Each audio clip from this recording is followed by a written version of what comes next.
The Montreal Canadiens on the verge of what could be the most controversial trade in franchise history, and it involves moving the contract of their beloved former Vezina Trophy winner, Carey Price. With trade rumors heating up around the NHL, a potential blockbuster with the Chicago Blackhawks has emerged that could reshape both organizations' futures. But at what cost? Let's be brutally honest about Montreal's situation right now. Carey Price's $10.5 million cap hit is sitting on their books like a financial anchor, eating up precious salary cap space, while the legendary goaltender remains on long-term injury reserve with no realistic chance of returning to NHL action. As much as Canadiens fans love Price, and rightfully so, given everything he's done for the organization, his contract has become a liability that's preventing Montreal from maximizing their competitive window. Enter the Chicago Blackhawks, a team sitting just over $6 million above the salary cap floor and looking for creative ways to manage their financial situation. According to analyst Tab Bamford, Chicago could be the perfect landing spot for Price's contract, and the proposed trade package is absolutely wild. Montreal would send Price's contract along with their 2026 and 2027 first-round picks to Chicago in exchange for goaltender Laurent Brossoit, forward Lukas Reichel, and 3 second-round picks spread across 2026 and 2027. From Chicago's perspective, this trade is pure genius. They'd be acquiring not 1, but 3 first-round picks for 2026, giving them what Bamford calls enough ammunition to do something significant in the future. Think about the possibilities. With multiple high draft picks, the Blackhawks could either build to a draft or package those selections for established NHL talent when they're ready to compete again. But here's where it gets really interesting for Chicago. If they decide to be aggressive in free agency down the road, they could place both Price's contract and Shea Weber's deal on LTIR, creating over $18 million in additional cap space. That's franchise-altering flexibility that could allow them to sign multiple impact players or take on other teams' salary dumps in exchange for premium assets. For Montreal, this deal addresses their most glaring weakness behind starter Samuel Montembeault. As Bamford bluntly stated, right now their backup is Kaapo Kähkönen, who is not good. That's a harsh but accurate assessment of Montreal's goaltending depth, and it's exactly the kind of problem that can derail a season before it even begins. Laurent Brossoit represents an immediate upgrade in net.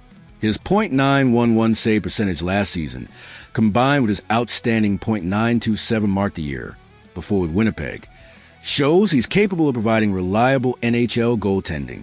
More importantly, Brossoit brings Stanley Cup championship experience from his time with Vegas in 2023, exactly the kind of winning mentality Montreal needs in their locker room.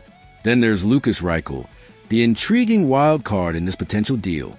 The 23-year-old former first-round pick hasn't quite found his footing in Chicago's system, but that doesn't mean he's without value. Sometimes a change of scenery is exactly what a young player needs to unlock their potential, and Montreal's development system has shown they can maximize talent that other organizations couldn't fully tap into. But let's talk about the elephant in the room. The price Montreal will be paying is absolutely staggering. We're talking about surrendering 2 first-round picks in what could be strong draft years, and this comes after Canadiens already traded away both of their 2025 first-rounders in previous deals. That's 4 consecutive years without a first-round selection, which could seriously impact their long-term prospect pipeline. This is where Kent Hughes' asset management philosophy gets put to the ultimate test. The Canadiens' general manager has preached patience and building through the draft since taking over, but this trade would represent a complete departure from that strategy. Instead of accumulating picks and prospects, Montreal will be trading premium draft capital for immediate help and salary cap relief. The timing of this potential deal couldn't be more critical. Montreal is entering a phase where their young core players like Nick Suzuki, Cole Caulfield, and Juraj Slafkovsky are entering their prime years. If the organization believes they have a legitimate chance to compete in the next few seasons, then maximizing their salary cap flexibility now could be worth sacrificing future draft picks. From a fan perspective, this trade will be emotionally devastating. Carey Price isn't just any player. He's the face of the franchise, a Montreal icon who carried the team to the Stanley Cup final just a few years ago. Even though Price likely won't play again, officially trading away his contract feels like closing the book on one of the most beloved eras in Canadiens history. The hockey analytics community would have mixed reactions to this deal. On one hand, Montreal would be improving their immediate goaltending situation and acquiring a young forward with untapped potential. On the other hand, they'd be giving up significant future value for what amounts to moderate short-term improvements.